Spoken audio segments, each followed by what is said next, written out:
We commonly come across this issue when we're when we do fundraisers and things like that. We normally have one campaign or one cause that we're raising money for, so be it Syria or whatever it is.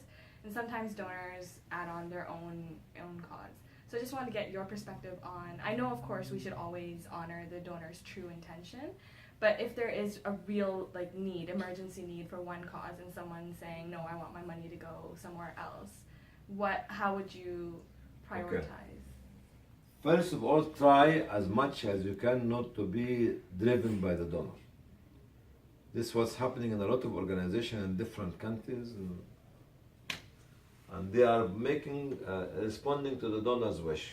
I give you the example of Syria. When I sit down with Syrian organization, start up 2-3 years ago, and they tell me that this organization giving us projects that we do not want to implement because their donor wants it. They want the money from the donor. So they entertain the donor, don't give them the money for this project, but in my area, I cannot do this one. But I have to do it because I need the money.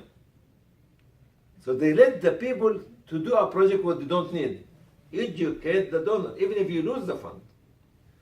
Our experience in Islamic Relief when 15 years ago at least, the Minister of Endowment in Qatar gave us $1 million to build a school in Albania.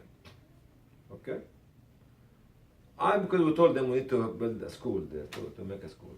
For 1 year, Islamic Relief failed to buy the land because the registry has to be in the name of a local, not of Islamic Relief as INGO. After 1 year, we failed to buy a piece of land to build the school. So I asked Harun, which is the chief of my finance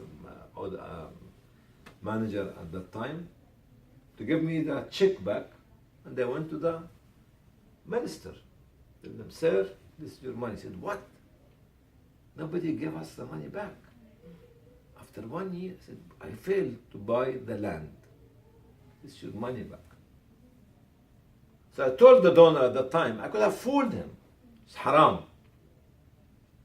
Will he be able to discover, maybe after 10 years or 20 years, he will discover, oh, it's not bought by the name of Islamic Relief. But this is not the right way.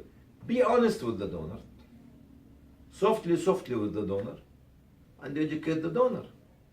To the point that I don't want your money. Sorry, sir. If you can entertain his donation, if his donation is sizable, and allow you to do a new project with the capacity of your office in the field and your office follow up, this is a different story. But if each donor comes and tell you, I want you here and there, I said, sorry, cannot do it, go somewhere else. This will earn you more respect. You might lose 1 or 2 donors, or 5 or 10 donors, but they actually have the success story. I heard this story about us returning back the check to the minister in Qatar from a CEO of Qatar Charity this year. The minister, who is not a minister anymore, still saying what you as Islamic, not you as Hany El Banna, but what Islamic Relief gave him the money 15 years ago because they could not be able to buy the people. He says about like a story which never happened to him when he was a minister in the government. Everybody take the money and buy high. Tell the donor.